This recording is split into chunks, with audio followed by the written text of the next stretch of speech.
Hi everyone, welcome to Travels with an Archaeologist. I'm the archaeologist and here's the travels. Hi everyone, welcome to Africa. That's right, I am currently in Tunisia, and I'm going to show you guys around some of the African sites.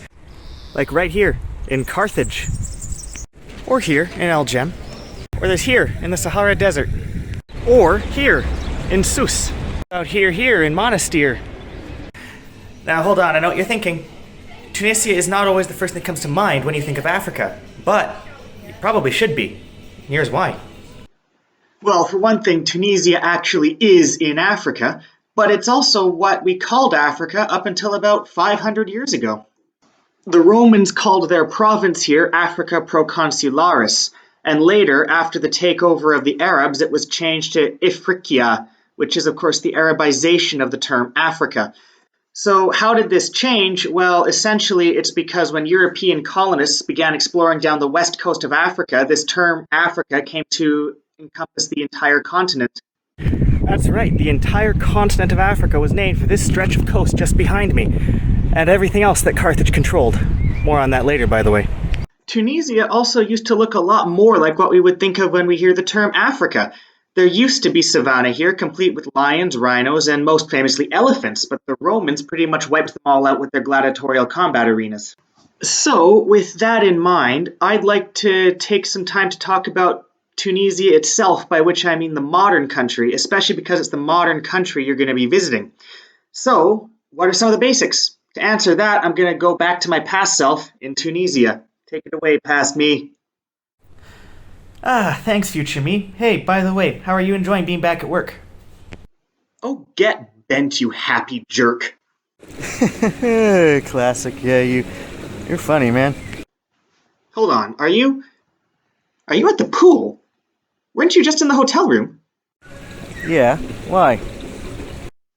Well, don't you think that's a little bit inconsistent? I mean, we did just see you in the hotel room and now you're lounging by the pool. Hey, I'm past you. I can be wherever and whenever I want. Right now, I'm sitting on the beach enjoying this pizza. Remember how lovely that was? Well, I remember those things I thought were mushrooms actually being eggplant, if that's what you mean. Don't you think it's a little bit jarring to the viewer to see you in these different locations and different shirts every time? I mean, we need to worry about the continuity. The continuity? My man, you are too concerned with continuity. I'm on vacation. Yeah, well, good for you, but I'm not. So can we please just move on to some of this footage that we filmed and skip to the me that's actually going to be useful, please? Alright, fine. Shall we go there now so I can get back to enjoying my holiday? So Tunisia sits here on the Mediterranean coast. It's one of 5 or 6 nations in North Africa, depending on how you count Western Sahara. And it is predominantly Arab and Islamic, which means its most widely spoken language is, say it with me, French. Now, if you said French, I tip my hat to you.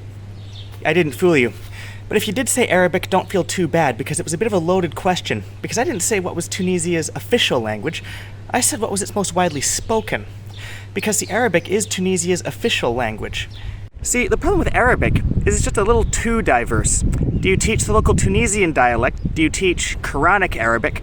Do you teach classical Arabic? There's actually not a real answer to it. Plus, that leaves out the Amazigh or Berber tongues. So in the end of the day, French just seems to make more sense. It is, in a very literal sense, a lingua franca. French is also just better from an economic standpoint, especially for Tunisia, who retains a lot of ties with its former colonial masters in France and, by extension, the EU. Now, if you said English, that's also a bit understandable. Tunisia's third most spoken language is English due to the country's dependency on tourism. That also means it's not uncommon to find Tunisians who speak Italian, German, or Spanish, among others. However, if you said Klingon, we're gonna need to have a talk, especially about Tunisia. You recognize this? I'll give you a hint. You'll never find a more wretched hive of scum and villainy. Yup, that's right. Tunisia was the location where they filmed Star Wars. Tunisia has a booming film industry known for films like Star Wars, The English Patient, Monty Python's Life of Brian, and a few other foreign language films, especially from the French and Italian movie industries. Oh, and since I'm here. May the Force be with you. Yeah, I mean, that had to be done. Anyway, moving on, we will be discussing some of Tunisia's film industry and sites in later videos, but for now, let's return to the basics of modern Tunisia. Now, when you do come to Tunisia, and I'm assuming it's a when rather than an if, it's probably for the best that you do stay at one of these all-inclusive resorts.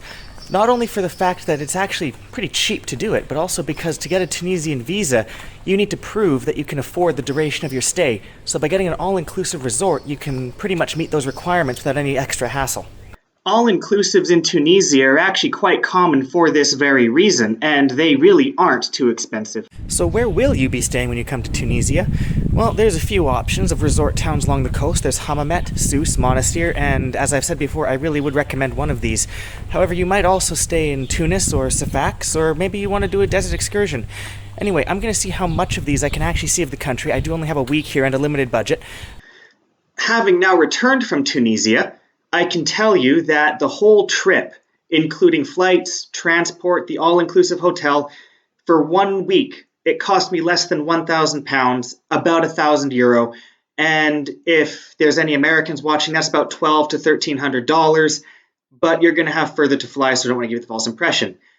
Any fellow Canadians out there, sorry, your flights are ludicrously expensive. It's one of the big perks of having immigrated to England, actually, that I don't have to pay this much for flights. And this is overall extraordinarily cheap when you consider what I got out of it. Getting around is relatively easy between major cities. The trains can be a bit shaky, and not gonna lie, I questioned their safety, but they are dirt cheap, about 3 to 6 dinars depending on the location. The schedules are also a bit of a mess. Every time I tried getting back to my hotel, I got conflicting information. Fortunately, there are cheaper ways to travel. One such way is with these cars, which Tunisians call the big taxi, but we might instead call a minibus. These typically cost 5 to 8 dinar and also go between major cities. They pretty much go on demand, but they can be hard to find in the smaller cities, and you'll need to transfer between several of them for longer distances.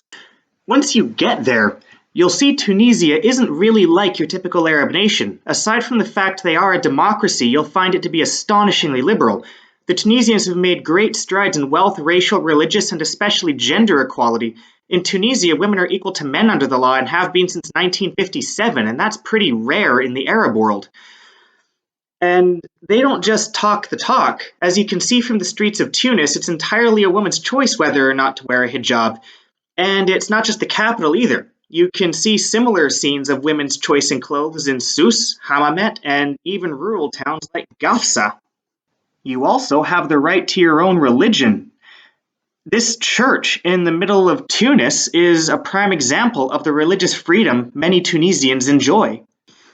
You're probably now wondering about LGBTQ rights. Well, in this I really don't have a more positive answer for you, at least to Western ears, and especially to the LGBTQ community who may be watching this.